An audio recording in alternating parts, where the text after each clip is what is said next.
अहमदाबाद की एक lower middle class family, मतलब दोस्तों मिडिल क्लास से भी थोड़ी गरीब फैमिली, जिसमें एक लड़के का जन्म होता है। घर में 7 भाई बहन है और कमाने वाला सिर्फ एक इंसान है और उसकी भी इनकम इतनी है कि घर का खर्चा भी मुश्किल से चल पाता है। लेकिन माँ बाप भी दिलदार थे, उन्होंने जैसे तैसे करके बच्चों की पढ़ाई कराई। लेकिन एक वक्त ऐसा आया कि वो हार गए और गरीबी जीत गई और उस लड़के को अपनी पढ़ाई छोड़नी पड़ी। कोई भी काम छोटा नहीं होता और काम से बड़ा कोई धर्म नहीं होता। इस बात को सोच समझ के वो निकल पड़ा सपनों की नगरी की तरफ, मतलब मुंबई की तरफ। और दोस्तों आज उस लड़के का नाम दुनिया के सबसे अमीर लोगों की लिस्ट में 6ठे नंबर पे आता है। आप जानना चाहेंगे उस लड़के का नाम क्या है? उस लड़के का नाम है गौतम अदानी। हाँ दोस्तों, आज हम बात करने वाले हैं गौतम अदानी की कहानी के बारे में, जिन्होंने सब्जी में पड़ने वाले तेल से लेकर घरों को रोशन करने वाले पावर प्लांट तक और समंदर के बंदरगाह मतलब पोर्ट तक हर बिजनेस में अपने पैर जमा लिए। तो दोस्तों आज की वीडियो में हम बात करने वाले हैं गौतम अदानी की कहानी के बारे में कि कैसे वो फोर्स से अर्थ तक पहुंचे और दुनिया के सबसे अमीर लोगों की लिस्ट में अपना नाम बना लिया। तो दोस्तों जानने के लिए वीडियो को देखते रहिए और अभी तक आपने मेरे चैनल को सब्सक्राइब नहीं किया है तो प्लीज सब्सक्राइब कर लीजिए। उसके बाजू में जो बेल आइकन उसे भी दबा दें ताकि जब भी मैं कोई नया वीडियो अपलोड करूं उसका नोटिफिकेशन आपको सबसे पहले मिल जाए। नमस्कार दोस्तों, मेरा नाम है रजनीकांत शर्मा और आज के वीडियो में हम बात करने वाले हैं गौतम अदानी की सक्सेस स्टोरी के बारे में।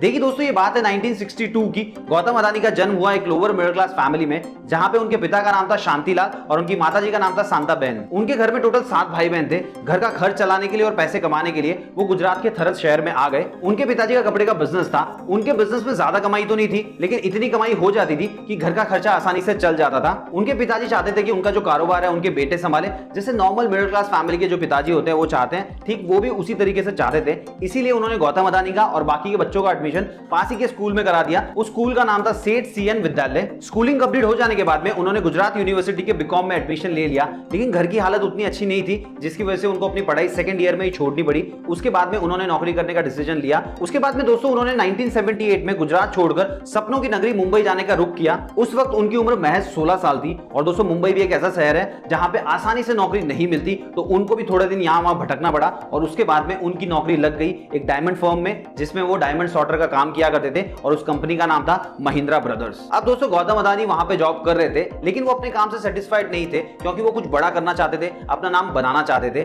लेकिन फिर भी मन मार के वो वहां पे जॉब कर रहे थे और जो भी पैसे आते थे उनको सेव कर रहे थे। 2 साल तक काम करने के बाद उन्होंने अच्छे खासे पैसे जमा कर लिए और उसके बाद में उन्होंने मुंबई के जवेरी बाजार में एक डायमंड ब्रोकरेज फर्म ओपन की और कुछ ही सालों में वो डायमंड इंडस्ट्री में जाने लगे। दोस्तों क्या आप जानते हैं उस वक्त उनकी उम्र कितनी थी? उनकी उम्र थी महज 20 साल। दोस्तों ये वही एज है जिसमें ज्यादातर यंगस्टर्स कॉलेज में पढ़ते हैं, अपने फ्रेंड्स के साथ मौज मस्ती करते हैं। इन शॉर्ट आप यूं समझ सकते हैं उनके खेलने खाने की उम्र थी, लेकिन उसी उम्र में वो सेल्फ मेड बिजनेसमैन बन चुके थे। अब दोस्तों उनके पास इतने पैसे आ चुके थे कि वो किसी और बिजनेस में पैसे इन्वेस्ट कर सकते थे और उनको ऐसे बिजनेस की तलाश भी थी जिसमें वो पैसे इन्वेस्ट करना चाहते थे। और दोस्तों इसी तलाश में वो गए 1981 में अहमदाबाद में। वहां पे उनके भाई की प्लास्टिक की फैक्ट्री थी। दोस्तों मैं आपको बता दूं, प्लास्टिक की फैक्ट्री का मतलब वहां पे प्लास्टिक बनाया जाता था और उस फैक्ट्री के अंदर उनके भाई और वो दोनों पार्टनर थे। एज अ पार्टनर वो काम किया करते थे। इसके अलावा दोस्तों मैं आपको बता दूं, प्लास्टिक बनाने के लिए पॉलीविनाइल क्लोराइड का यूज किया जाता है। तो उस टाइम पे बहुत ही छोटी मोटी कंपनीज थी जो पॉलीविनाइल क्लोराइड को सप्लाई किया करती थी। इसके अलावा उनके जो प्राइस थे वो भी बहुत ज्यादा हाई थे। तो दोस्तों ऐसे में गौतम अदानी को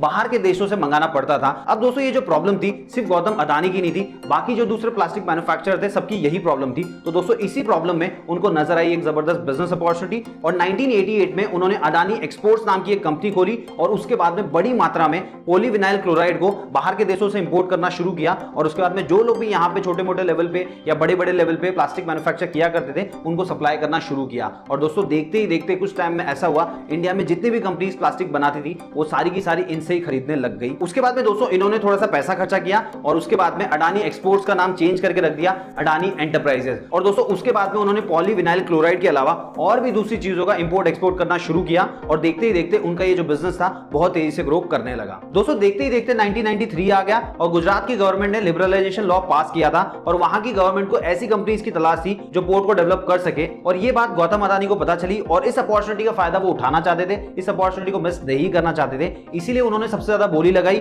और मुंद्रा पोर्ट को खरीद लिया। और दोस्तों मैं आपको बता दूं, उन्होंने मुंद्रा पोर्ट खरीदा था 1995 में। उस टाइम में वो पोर्ट वहां का सबसे बड़ा पोर्ट हुआ करता था जो 3000 एकड़ में फैला हुआ था। और दोस्तों देखते ही देखते उन्होंने उस पोर्ट को इतना अच्छा डेवलप किया और 19 1998 में उन्होंने Adani ports and logistic company की शुरुआत की और दोस्तों उसके बाद में जितनी भी छोटी बड़ी कंपनीज थी वो अपने माल को इंपोर्ट एक्सपोर्ट करने के लिए इसी पोर्ट का इस्तेमाल करने लगी और गौतम अदानी का बिजनेस बहुत अच्छे से चलने लगा और देखते ही देखते वो इंटरनेशनल बॉर्डर्स को भी क्रॉस कर गया। और दोस्तों आज के टाइम में ये कंपनी सबसे बड़ी प्राइवेट पोर्ट ऑपरेटर है और दोस्तों मैं आपको बता दूं मुंद्रा पोर्ट भारत का सबसे बड़ा प्राइवेट पोर्ट है जिसकी कैपेसिटी है 210 मिलियन टन कार्गो संभालने की। साथ ही साथ दोस्तों उन्होंने 1996 में पावर प्लांट में भी पैसे इन्वेस्ट करना शुरू किया और देखते ही देखते अदानी पावर बन गया। दोस्तों मैं आपको बता दूं आज के टाइम में अदानी पावर के पास 4620 मेगावाट कैपेसिटी वाला थर्मल पावर प्लांट है और ये भारत का सबसे बड़ा थर्मल पावर जनरेटर है। दोस्तों मैं आपको बता दूं 2006 में गौतम अदानी ने सोचा कि मैं इतनी ज्यादा इलेक्ट्रिसिटी जनरेट करूंगा कि पूरे भारत के अंदर सारे गांव में इलेक्ट्रिसिटी आ जाएगी। लेकिन दोस्तों इस चीज के बीच में उनको एक प्रॉब्लम आने लगी और वो प्रॉब्लम थी कोयला, क्योंकि दोस्तों इलेक्ट्रिसिटी जनरेट करने के लिए कोयले का इस्तेमाल किया जाता है और वो जहां से कोयला मंगाते थे वो सफिशिएंट नहीं था। तो दोस्तों उन्होंने क्या किया, कोल माइंस को खरीदना शुरू किया। उसके बाद में भी उनके कोयले की जो नीड थी वो पूरी नहीं हुई। तो उसके बाद में उन्होंने दिमाग लगाया, उन्होंने एक और कंपनी बनाई और उसके बाद में वो बाहर के देशों से कोयले को इंपोर्ट करने लगे। लेकिन दोस्तों वहां पे भी उनको प्रॉब्लम होती थी, क्योंकि दोस्तों इंडिया के अंदर ऐसी और भी बहुत सारी कंपनीज है जो कोयले को इंपोर्ट करती है। तो बहुत बार कोयला सफिशिएंट होता ही नहीं था, अवेलेबल होता ही नहीं था। तो दोस्तों उन्होंने क्या किया, ऑस्ट्रेलिया के अंदर एक बहुत बड़ी कोल माइन को खरीद लिया और उन्होंने खरीदा था 2011 में $2 बिलियन देकर, जो कि उस टाइम में 15,000 करोड़ रुपए थे। दोस्तों अब उन्होंने कोल माइन तो खरीद ली थी, लेकिन कोयले की प्रॉब्लम अभी भी सॉल्व नहीं हुई थी, क्योंकि दोस्तों कोल माइन में कोयला था लेकिन उस कोयले को इंडिया में लाए कैसे। तो दोस्तों गौतम अदानी ने दिमाग लगाया और वहां पे एक अबॉर्ड पॉइंट नाम का पोर्ट था, उसको खरीद लिया और उसके बाद में कोयले को इंडिया में लाया गया। और दोस्तों मैं आपको बता दूं उसके बाद में उन्होंने क्या किया, अपने पावर प्लांट में तो कोयले को सप्लाई किया ही किया, इसके अलावा जो बड़ी बड़ी कंपनीज थी जिनको कोयले की जरूरत थी उनको भी सप्लाई करने लगे। लेकिन दोस्तों यहाँ पे भी उनको एक प्रॉब्लम फेस करनी पड़ रही थी, वो थी ट्रांसपोर्टेशन की प्रॉब्लम। तो उन्होंने ट्रांसपोर्टेशन बिजनेस भी शुरू कर दिया, जिसके बाद में रेलवे, एयरवे, शिप, कार्गो, जिस भी चीज की जरूरत ट्रांसपोर्टेशन के लिए पड़ती थी वो सारी चीजें उन्होंने खरीद ली। दोस्तों मैं आपको बता दूं गौतम अदानी ने बड़े बड़े बिजनेस के साथ साथ एक और बिजनेस शुरू किया जो था ग्रोसरी का बिजनेस। 1999 की बात है, उन्होंने सिंगापुर की एक कंपनी जिसका नाम था फॉर्च्यून, उसके साथ मर्जर करके एक कंपनी बनाई और उस कंपनी का नाम रखा अडानी विल्मर। और दोस्तों इस कंपनी के अंदर ग्रोसरी की मैन्युफैक्चरिंग हुआ करती थी और उसके बाद में वो किराने की दुकानों तक भी पहुंच गए। देखते ही देखते साल आ गया 2020 और ये वो वक्त था जब हर कोई रिन्यूएबल एनर्जी की तरफ रुख कर रहा था।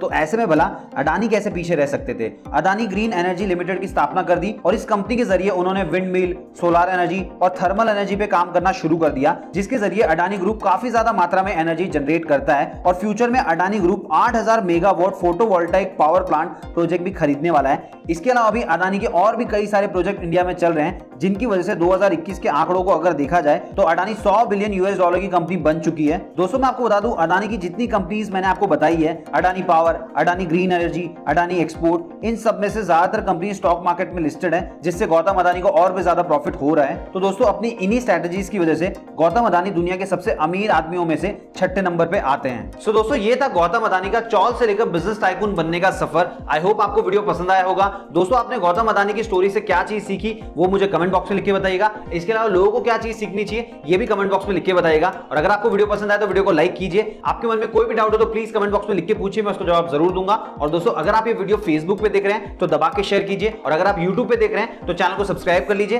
उसके बाजू में जो बेल आइकन उसे भी दबा दें, ताकि जब भी मैं कोई नया वीडियो अपलोड करूं उसका नोटिफिकेशन आपको सबसे पहले मिल जाए। तो मिलते हैं दोस्तों अगले वीडियो में फिर नई कहानी के साथ।